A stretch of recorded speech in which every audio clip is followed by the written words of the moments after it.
Denis Chessou, vous êtes journaliste France Inter, baroudeur, on vous connaît bien, mais vous êtes aussi le parrain de Chouette Nature. Quel est le sens de cet engagement ?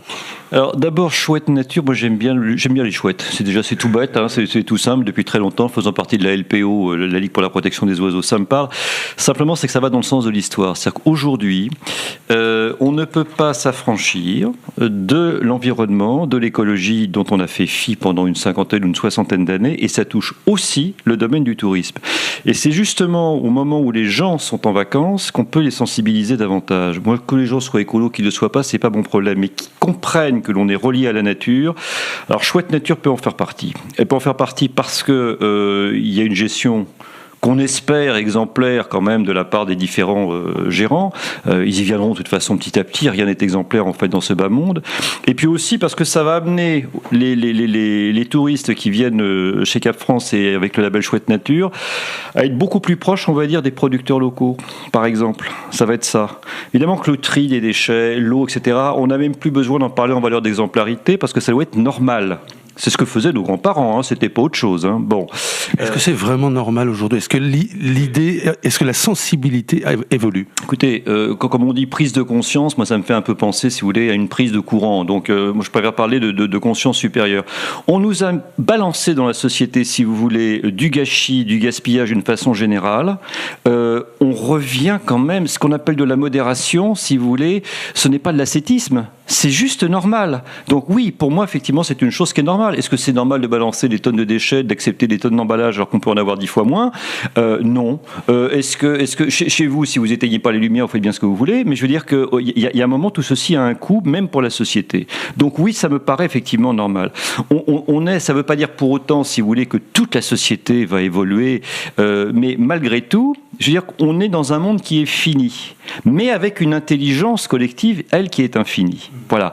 Donc, je veux dire que toutes les alvéoles, là, on est dans le local, c'est-à-dire que chaque gérant de Cap France ou bien qui a le label Chouette Nature, travaille à son échelle. Et ça, les gens peuvent le voir, aussi bien les gens qui sont salariés que les gens qui viennent. Voilà.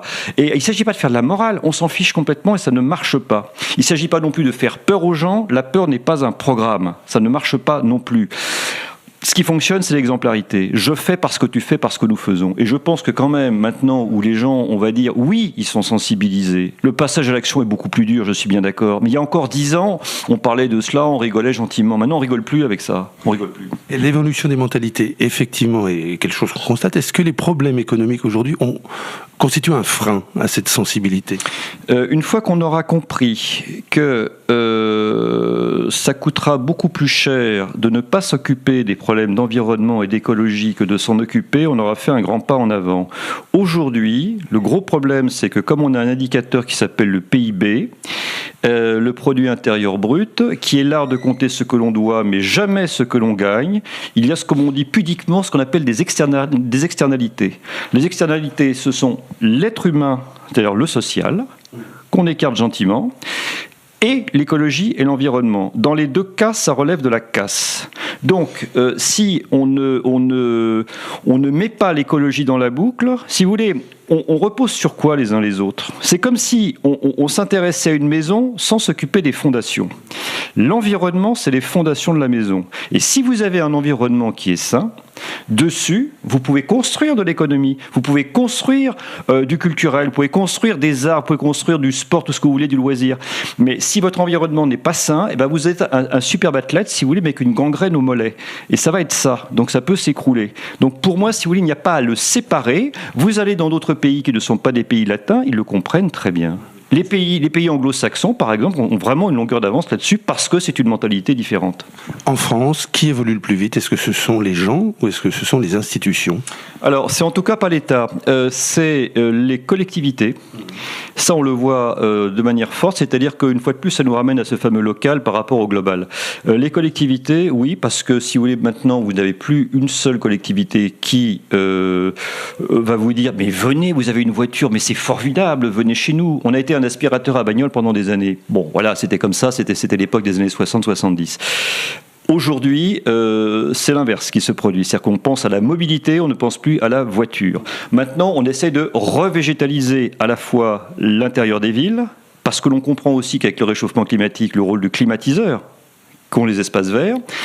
On voit aussi beaucoup de liens sociaux qui s'opèrent parce que les gens maintenant opèrent sur du troc. Donc tout ceci est en train d'évoluer. Donc je dirais à la fois collectivité, les individus, oui, à condition qu'on leur donne les bons outils. Car que faire le tri des déchets, c'est très bien, mais c'est l'écume des choses. C'est nécessaire, attention, c'est nécessaire, mais c'est pas suffisant. Voilà. Après, il faut agir sur les gros postes, c'est-à-dire effectivement les transports, l'habitat et l'alimentation. Ce qu'on a dans notre assiette, c'est absolument énorme. Voilà. Alors, on a été dans une société, si vous voulez, on nous a en gros donné une carte bleue sans nous apprendre à compter nos économies d'énergie et nos gaz à effet de serre.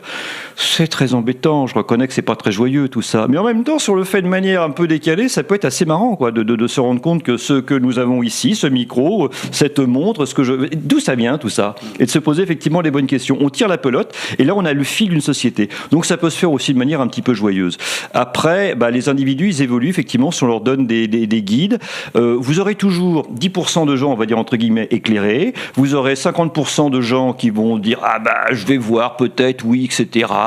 Pourquoi pas, voyez ? Ça correspond au sondage. 60-70% des gens sont en gros d'accord pour l'environnement. Après, le passage à l'action est beaucoup plus dur. Et puis, vous aurez toujours, de toute façon, 30% de gens qui seront réfractaires. Bien sûr, ça c'est... Mais est-ce qu'ils sont bien informés ? Parce que vous parliez des bons outils, est-ce qu'ils ont aussi les bonnes infos ?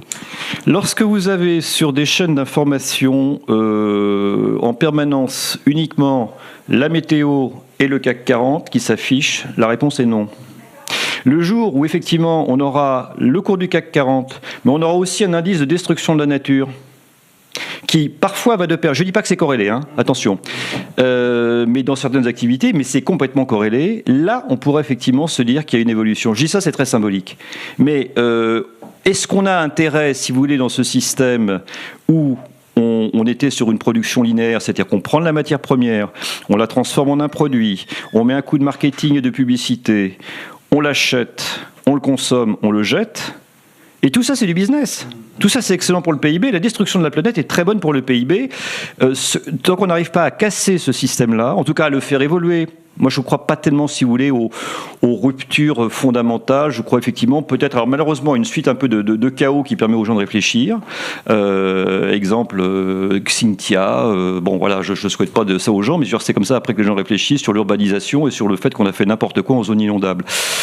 Mais tant qu'on est dans ce système-là, il faut décorréler, il faut arriver à décorréler les choses. Et c'est pas forcément triste.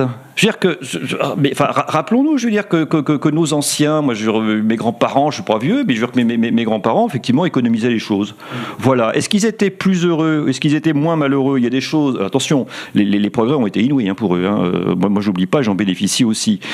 Mais notre bonheur personnel, il faut revisiter son bonheur personnel à l'aune de la consommation qu'on nous vend. C'est-à-dire que globalement, on nous dit consommez, vous serez heureux. Alors c'est vrai, mais ce n'est vrai qu'en partie aujourd'hui. Voilà. Donc les informations, non, il faut encore y aller un peu au forceps. Mais quand même, moi ce que je vois, c'est que beaucoup d'informations se verdissent quoi qu'il arrive. Les pages économiques, les pages culturelles, les pages sportives, voilà.